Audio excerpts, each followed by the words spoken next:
Quais são os lugares que as pessoas mais sofrem racismo dentro do Brasil? Tem algum lugar que as pessoas não sofrem de racismo no Brasil? Eu acho que...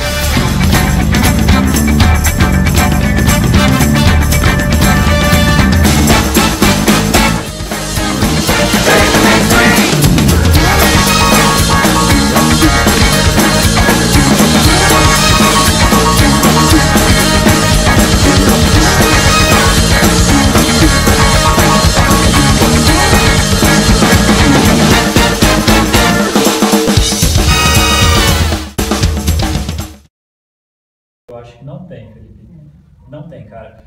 Ó, é no trabalho, é na rua, é no shopping, é na igreja. Eu lembro de uma igreja que eu frequentei um tempo em Alphaville e houve um retiro. Retiro? Não, um estudo em São Paulo. E aí eu fui, né, que os meus primos eram de lá, e aí eu fui de carona no carro de alguém.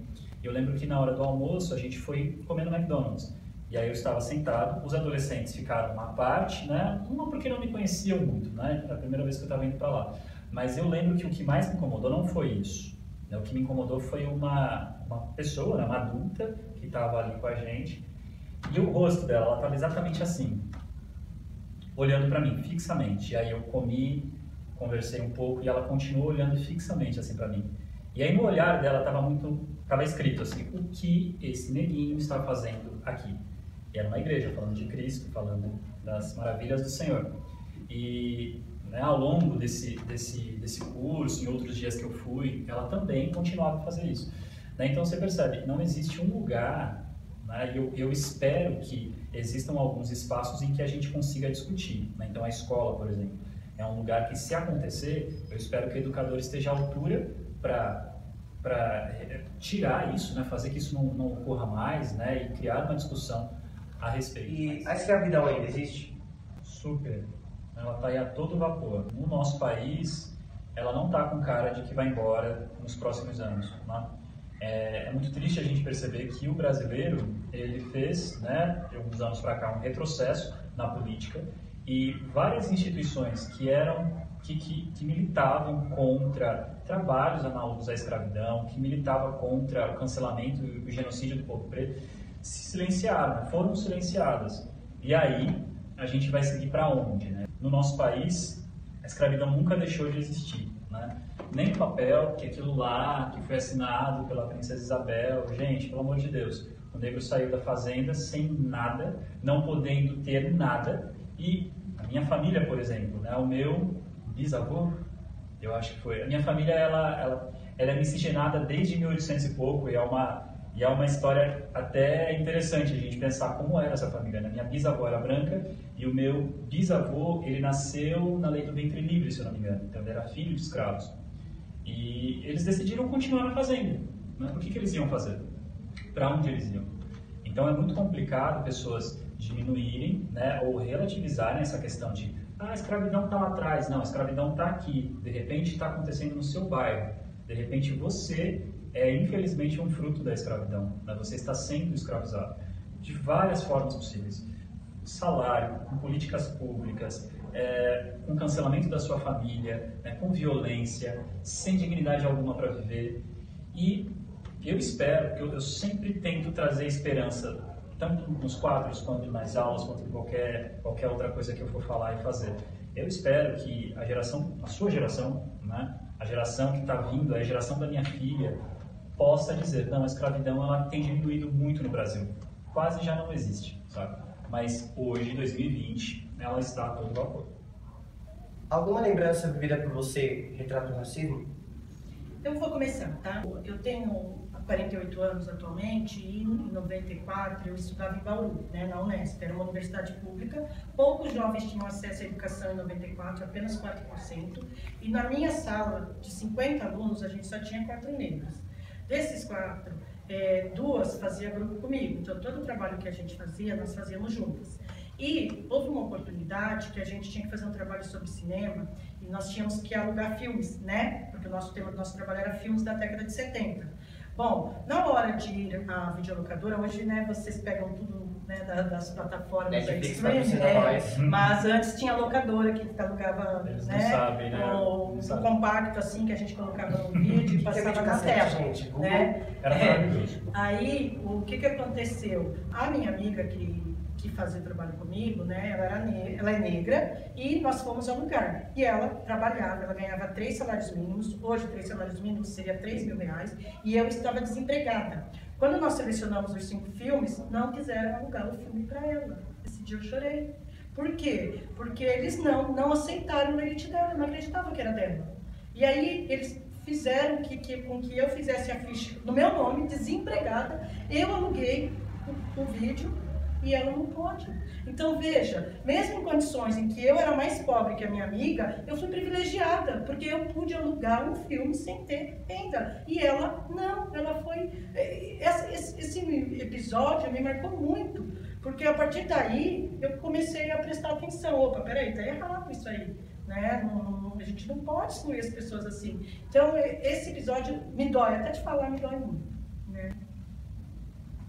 Bom, eu posso dar 2 cliques numa pasta e abrir várias situações de racismo desde a minha infância, né? Então, esses dias eu comecei um projeto na minha página chamado Gente de Coragem. E esse projeto, né, algumas pessoas falam, nossa, mas o nome e tal, e no próprio logo eu destaco o começo da palavra coragem, né? Então fica em destaque Gente de Coragem. E um amigo meu, ele mandou uma mensagem e falou, nossa, Regis, mas não seria melhor você colocar pessoas de coragem, porque estaria no plural? E aí, no finalzinho, né, eu destaquei o agem também. E aí eu falei, então, eu fui explicar para ele, porque na minha infância, em acho que 2 situações, eu não lembro exatamente onde eu estava, não sei se era na casa de um coleguinha, né, ou se era uma festa. Eu lembro de alguns adultos parando o que eles estavam fazendo, me olhando, e aí, do que eles conchicharam, eu lembro de ouvir ele é filho daquela gente de cor. E isso, não sei se vocês têm algumas lembranças ruins da infância, eu tenho pouquíssimas, graças ao universo, assim. Mas essa é uma das lembranças que isso me pegou. Eu lembro que eu fiquei encafifado com isso, né, perguntando, mas o que é gente de cor? E eu acho que hoje em dia, né, se você tem um espaço, se você tem voz, você precisa, mais do que combater o racismo, você precisa ressignificar algumas coisas. Então, tanto que quando eu lancei o logo desse projeto, eu expliquei a situação.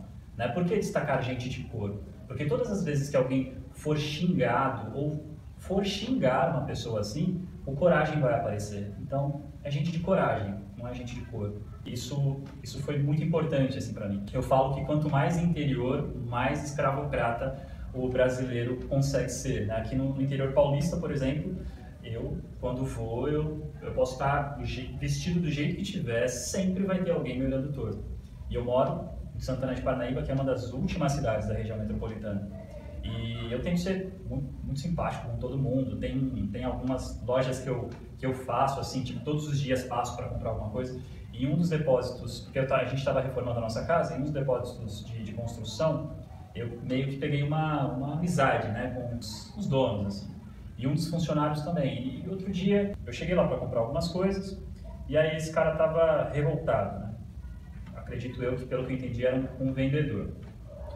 E aí eu, né, esperando ser atendido, falei, tal pessoa, né, falei o nome dele, falando, o que está acontecendo? E eu não sei se existe uma lente diferente no olhar dele, né, que me viu como uma outra pessoa, e ele falou, cara, não é por nada não, mas cara, preto é muito complicado. Eu vou falar os termos, tá? De repente, Felipe, se você quiser cortar, ele falou, o vendedor chegou aqui, me trouxe tal produto, e aquele macaco falou que ia ser isso e isso, e agora eu tô aqui com esse negócio quebrado.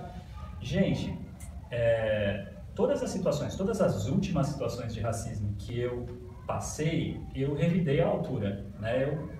Eu falei, discuti e tudo mais. Só que eu estava num ambiente tão familiar para mim, né, que eu moro lá há anos, tá? Eu conheço essas pessoas há anos, que sabe quando você sente que levou um soco no estômago e a pessoa te colocou de pé e falou, continua. Eu falei, cara, você tá falando isso pra mim?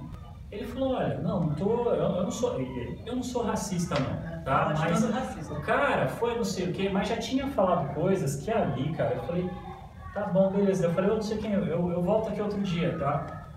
Não voltei mais lá, cara, não compro mais nada lá. E, cara, já me encontraram assim, tipo, ô Regis, faz tempo que você não vem aqui. Eu falei, cara, correria e tudo mais.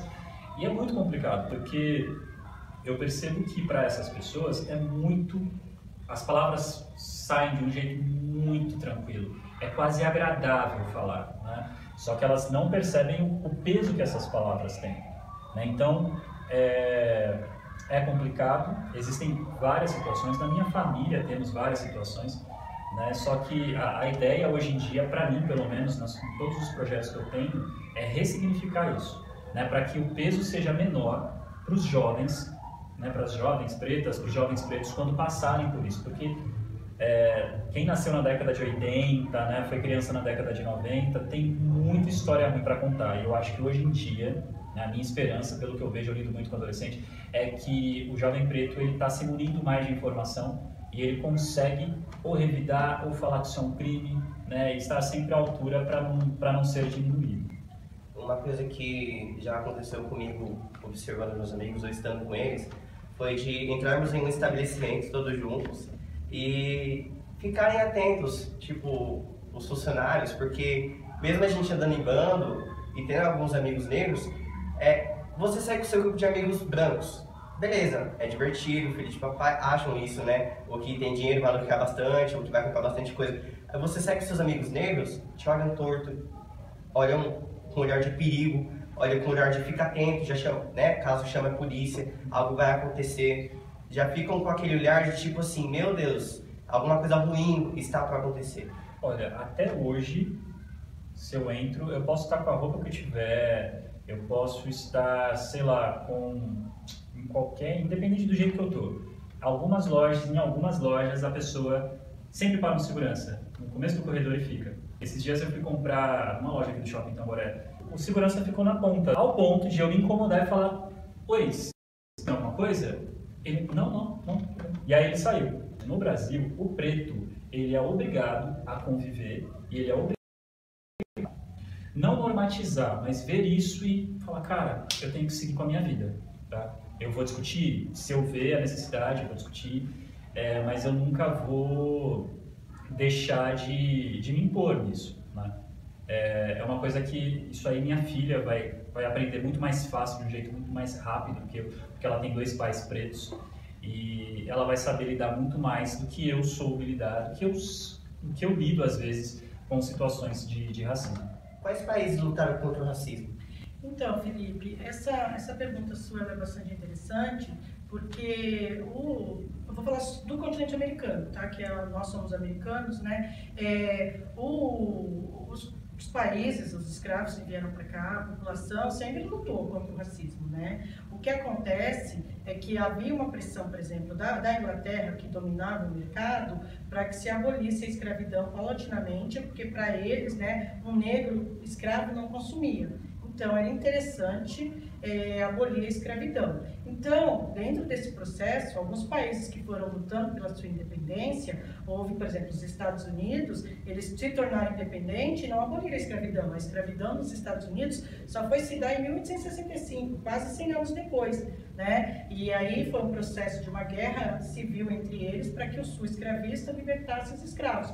E também eu não vejo bondade nisso, né? Era intencional, sempre. No Brasil, foram um dos últimos países, por exemplo, a abolir a escravidão, né? Agora, a gente falar assim que país lutou contra o racismo, por exemplo, dentro do Brasil, você tem um movimento negro atuante né, vem lá da senzala, quando cria capoeira, né, quando morre de banzo, quando vão para as comunidades quilombolas, né, hoje as comunidades quilombolas são exemplos, né, de pessoas que fugiram da escravidão, né, e foram viver nessas comunidades e hoje lutam por reconhecimento da terra. Então, assim, você não tem um país lutando contra, né, o racismo, você tem movimentos dentro desses países lutando, né, que aí, por exemplo, a gente pode citar na década de 60, por exemplo, a gente tem um movimento negro bastante atuante nos Estados Unidos, né, lutando por cotas, por exemplo, o que a gente discute hoje se negro merece cota, não merece, os Estados Unidos já resolveu isso lá na década de 60, em 1960,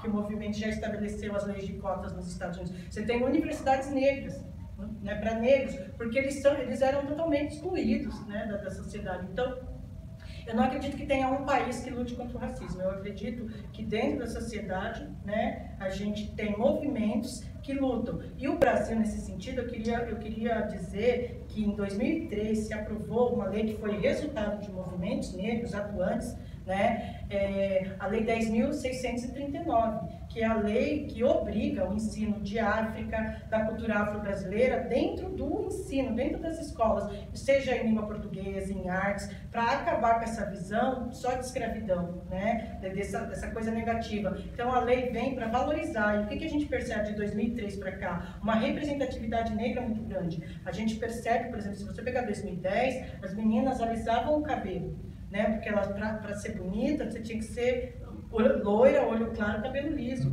Não, agora você vai para a escola, você vê as mulheres com seus blacks, empoderadas. Então, isso é resultado da lei, né? Então, isso é lutar contra o racismo. Quando a gente reconhece a importância, até me arrepia, a importância dessa lei. Então, quanto mais mulheres, ela pode ter o cabelo liso, ela pode ter o black, ela tem que entender isso, que não é o cabelo que determina, né? Agora, a representatividade, isso importa muito. E aí é que a gente combate o racismo. Quando essas pessoas que são excluídas, elas começam a ocupar os espaços e se servir como espelho. Então, hoje uma criança, ela gosta de um cabelo black, né? Porque ela está criada assim, os pais estão trazendo isso para ela. Os pais lá do meu período alisavam o cabelo para que seu filho não sofresse na escola. Ou prendia, né? Ou prendia, exatamente, que é a opressão, né? Então, o que eu vejo hoje, assim, o cabelo para mim, quando eu olho os cabelos blacks, eu vejo que é uma libertação, né? Isso é lutar contra o racismo, né? E nesse sentido, o Brasil, com a Lei 10.639, ela avançou muito, né? Porque a gente está discutindo,